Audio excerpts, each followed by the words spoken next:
welcome back to Ghouls Night In, the spooky chat show with your best ghoul friends. I'm Penny Snark. And I'm Midge Munster. And Midge, do you remember the first queer thing that you sought out? Like even maybe before you knew that you were queer? Oh, that I sought out? Yeah, just like a piece of media or anything like that. Is there something that you think of? I mean, you're gonna be like, yeah, no shit. Jennifer's Body. Yep, there you go. There you go. Yeah. So we are going to talk about the piece that occupies that space for me today. Oh, I don't know this. I'm excited. It is the Rocky Horror Picture Show. Oh, of course. You know what's so funny is I was so sheltered as a kid that the first Mhm. time I watched that, I didn't even think of it as being like gay. Yeah. I was like, well, this is just a hoot holler and good time. Oh, so wild.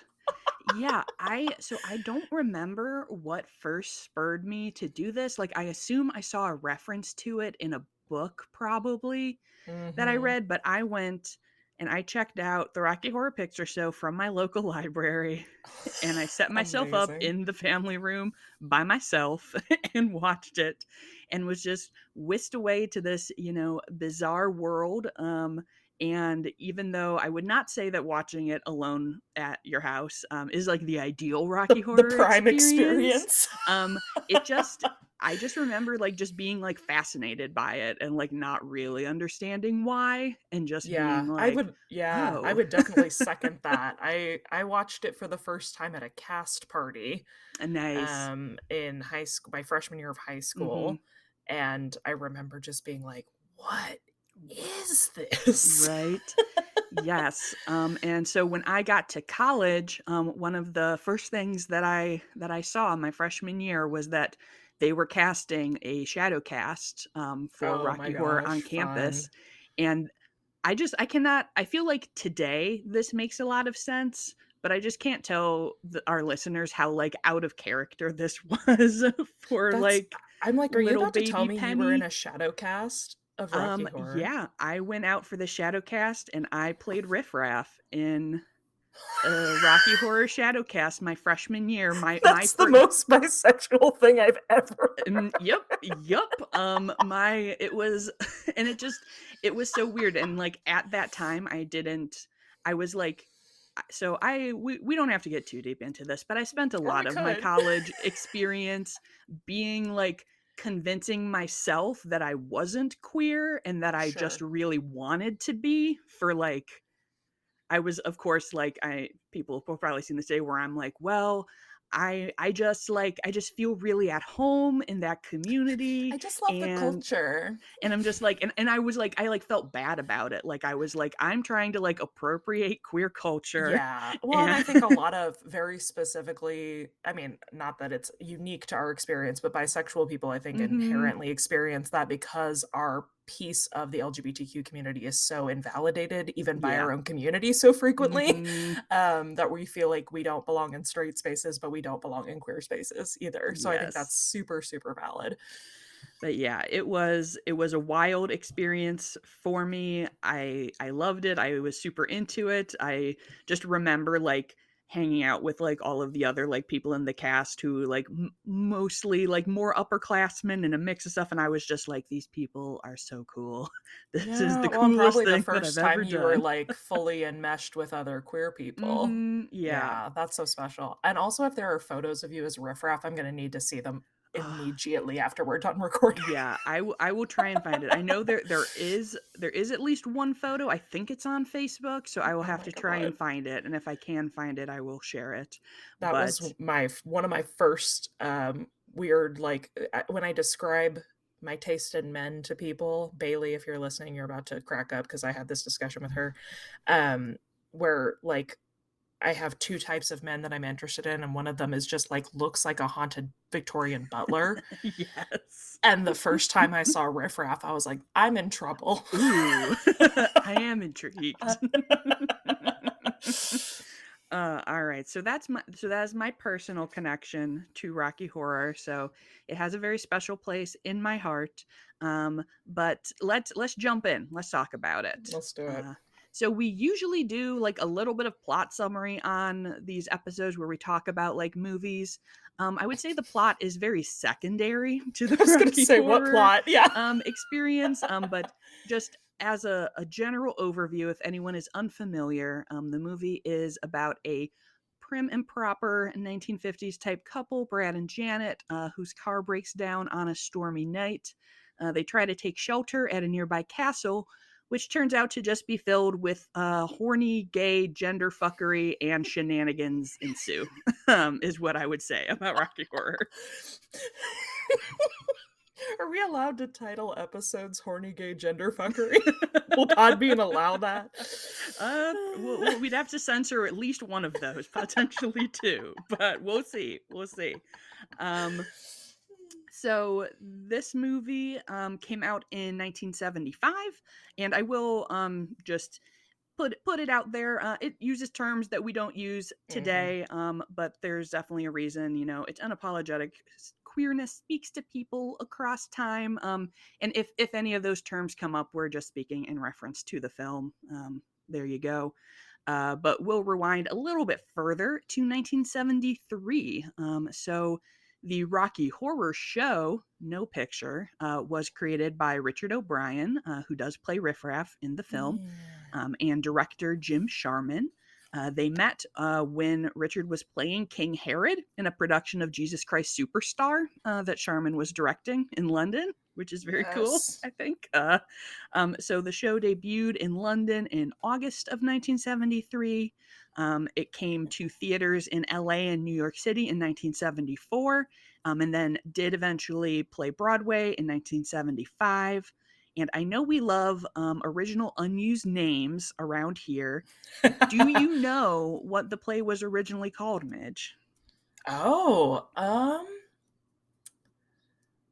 I don't. Does it have something to do with, like, science fiction double feature? No, but No. it has the science fiction vibe. So it was originally called They Came from Denton High.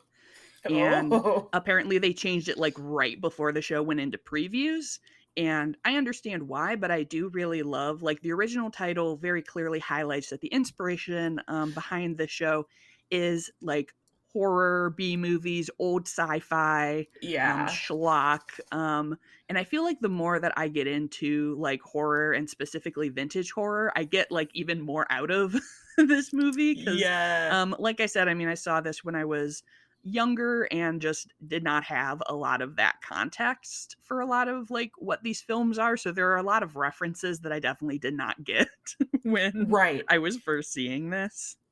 Yeah.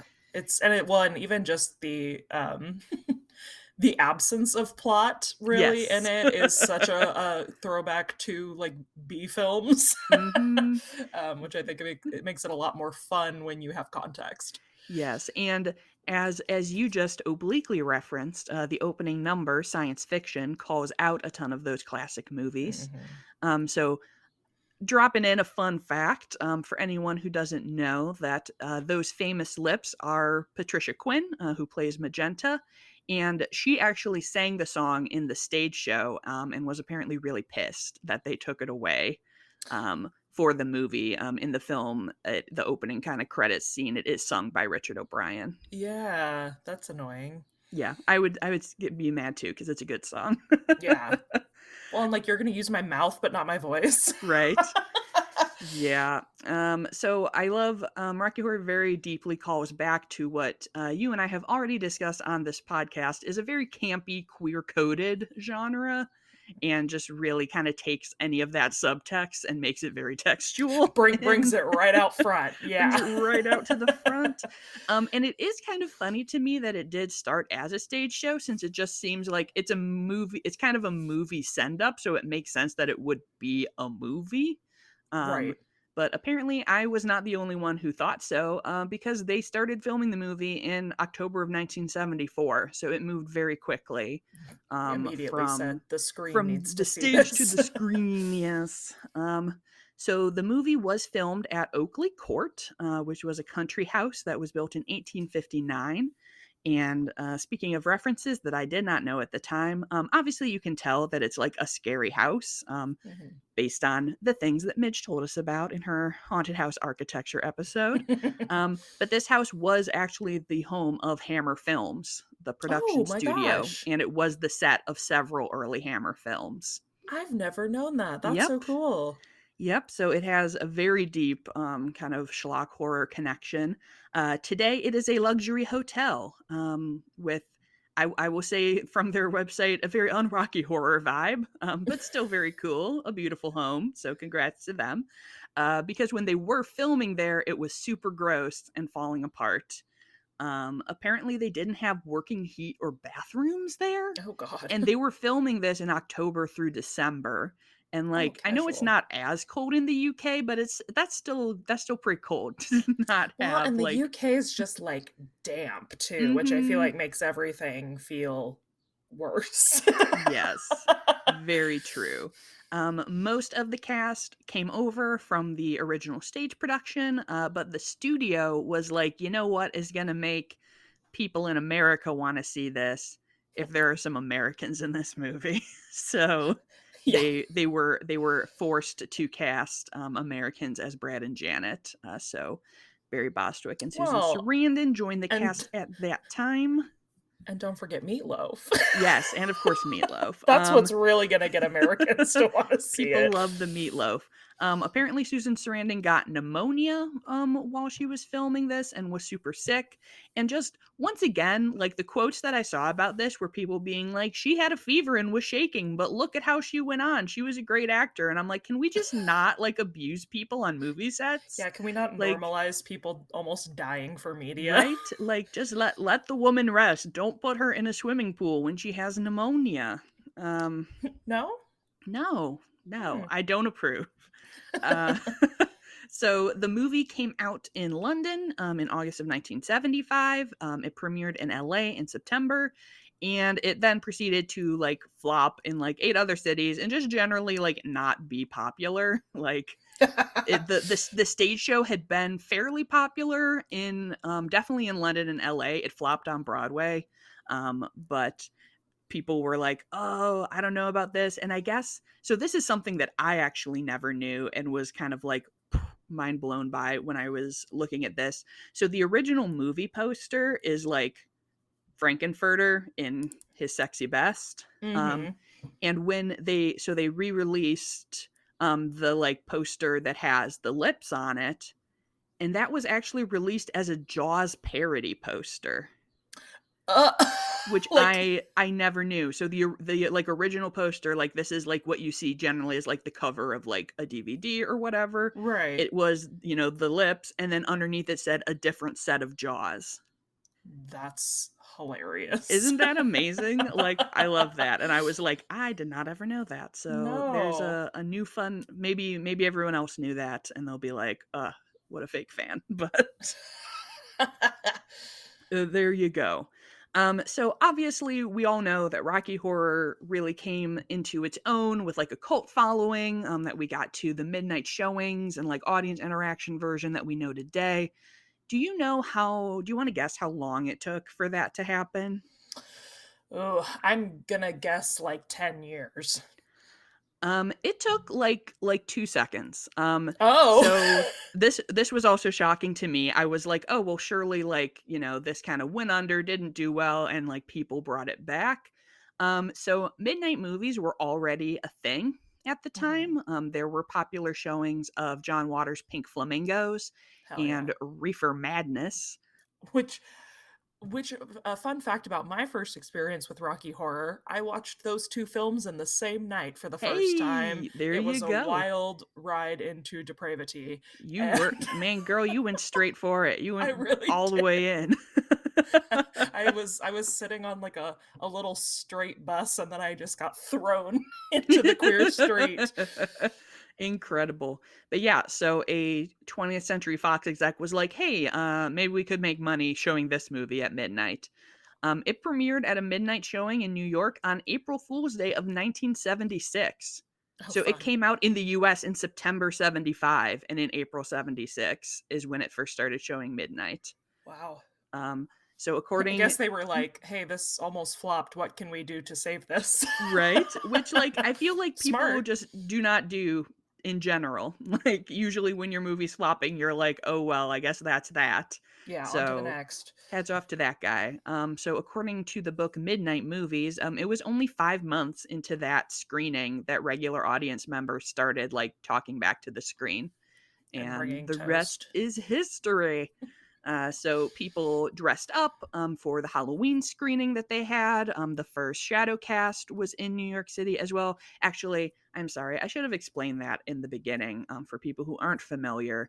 Mm, So a lot of Rocky Horror, a big part of a lot of these like midnight Rocky Horror showings to this day is referred to as a shadow cast, which is a bunch of people who are like silently mimicking the movie in front of the screen as it is playing. So you are just kind of like a live version of the movie that is happening simultaneously with the movie, if yes. anyone didn't know.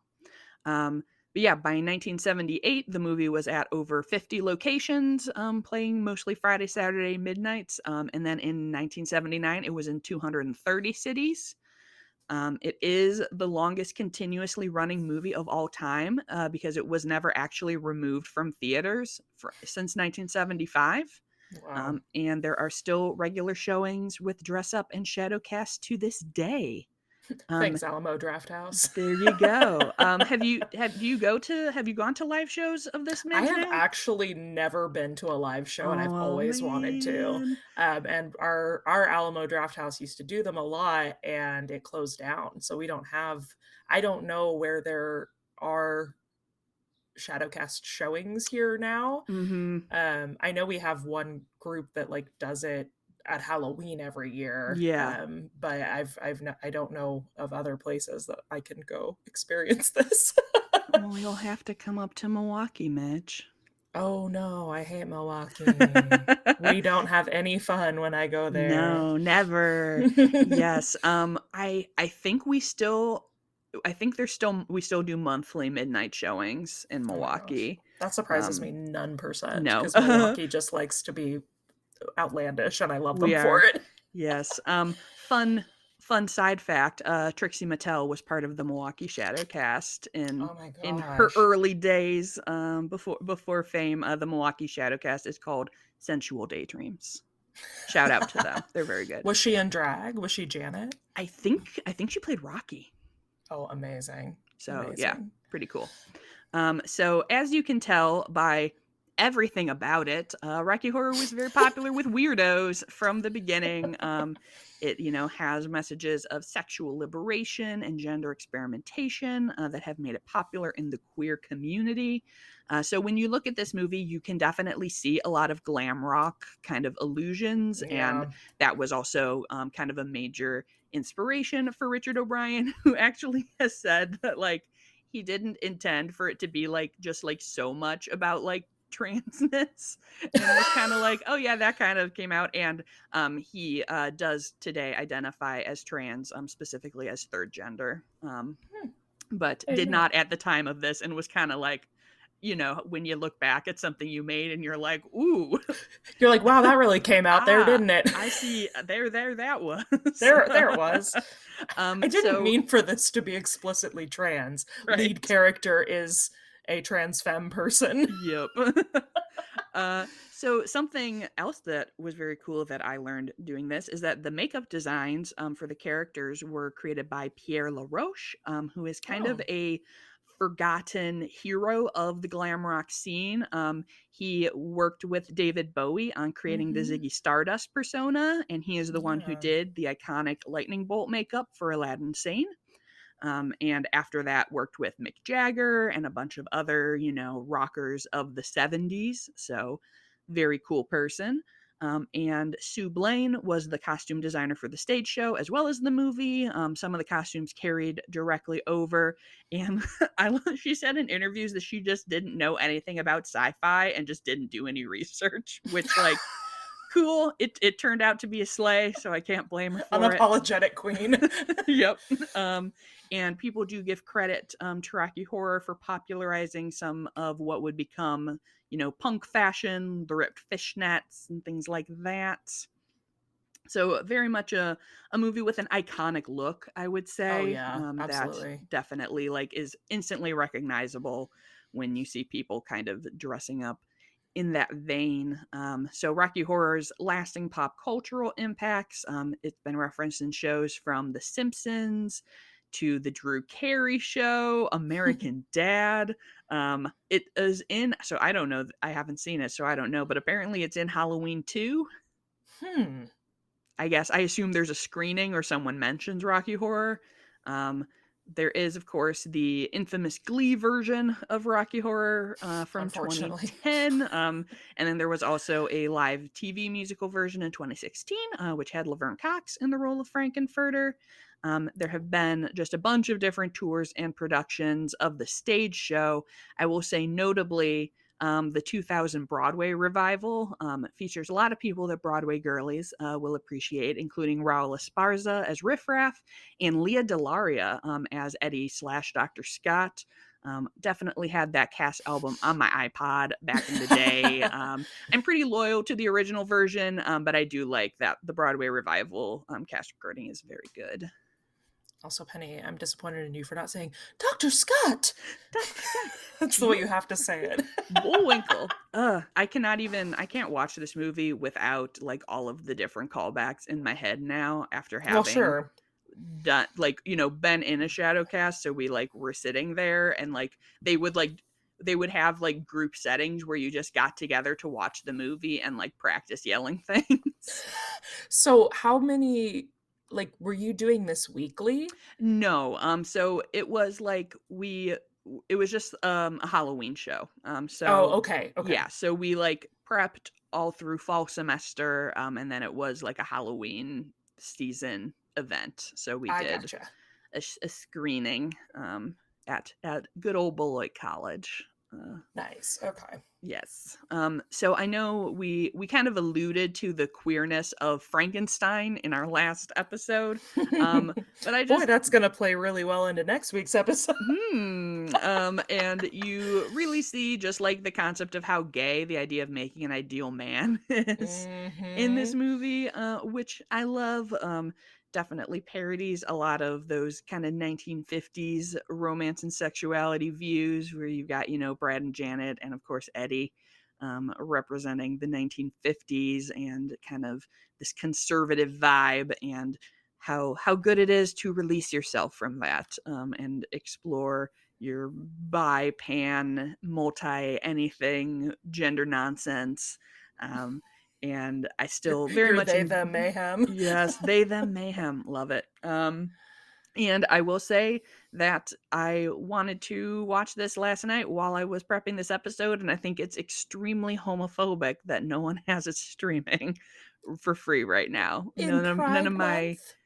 in Pride Month, none of my streaming services have Rocky Horror. I have to rent it from somewhere, See, which this is is why I ridiculous. I keep that thing on me. I have a DVD copy.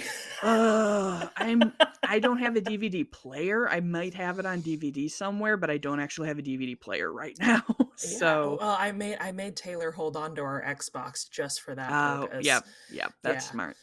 Yeah, I yeah, need yeah. to get that. We're both PC gamers now, but I gotta watch my Rocky Horror DVD somehow. Yes. You gotta have it. And it's just, I don't know, it brings me so much joy even when I'm alone now watching it, because I just think of all of those good times.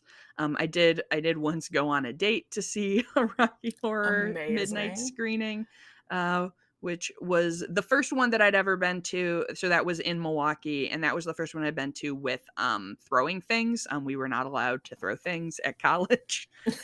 So they did not let us have bread and rice and everything. So that was my first time getting to like, and I bought, a bag in line from someone who was selling little prop bags.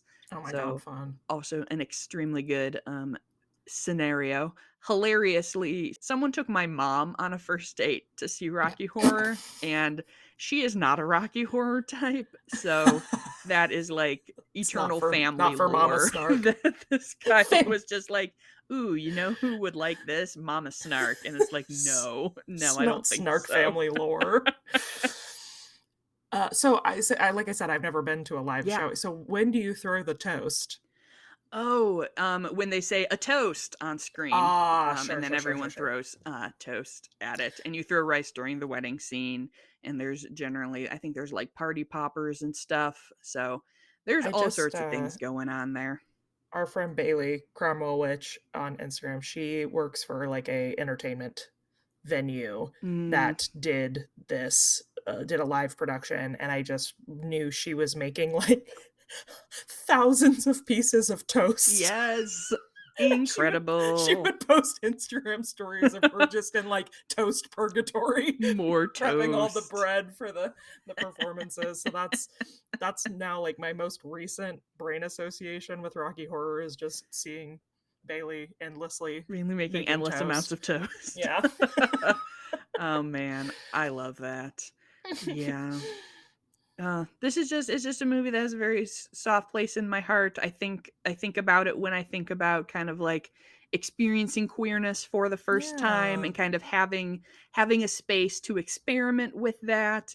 And I remember being being like both happy and disappointed that like because I was riffraff, I wasn't wearing anything like super like slutty and exciting on stage. Like Sure. I remember the other girls, like, buying, like, the panties and stuff that they were gonna wear, and I was, like, at once way too shy to do that and was just like, "Thank God I'm just wearing this big black shirt," and secondarily being like, "Oh, man, I want to do that. I want to push the envelope," Did you and at least get to wear his little like silver get up in the pool scene? no, sadly. I That could think have I been your had, little slutty like, a alfalfa little moment. over I think I had put something over the top, and also, completely randomly, the shirt that I wore was a shirt that one of my friends had gotten in her laundry that was not hers. So she was like, "I got a gift from the washing machine." And it was like this oversized kind of like black poet shirt sort of vibe. And I was like, "Well, can I borrow that to be riff raff?" Boy, have I got the opportunity of a lifetime for this random shirt. Right? This shirt's gonna be a star.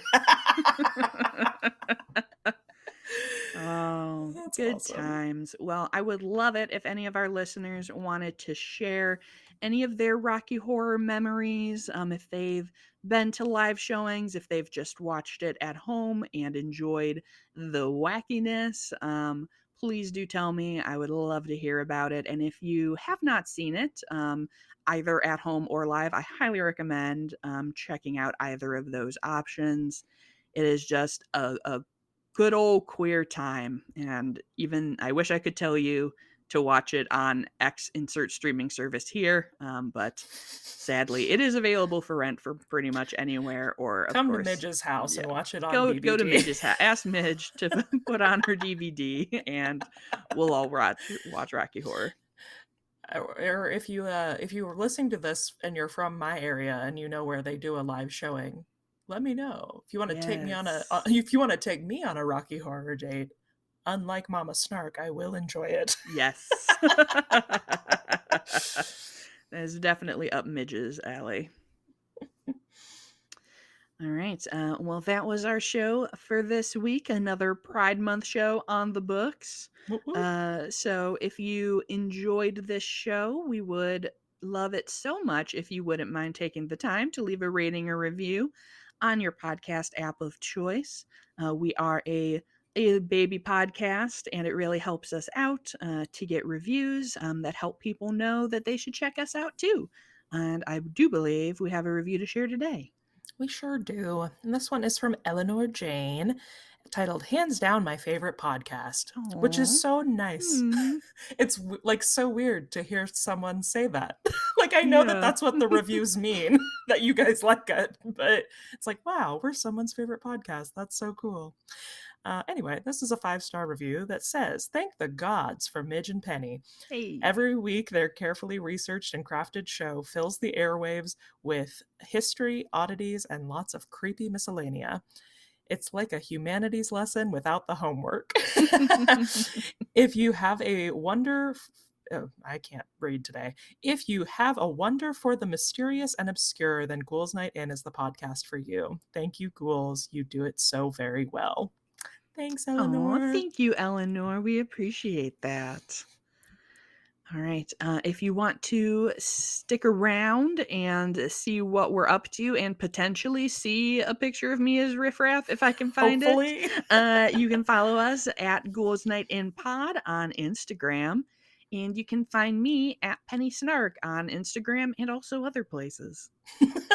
And you can find me across all platforms at Midge Munster. And until next time, good. Good.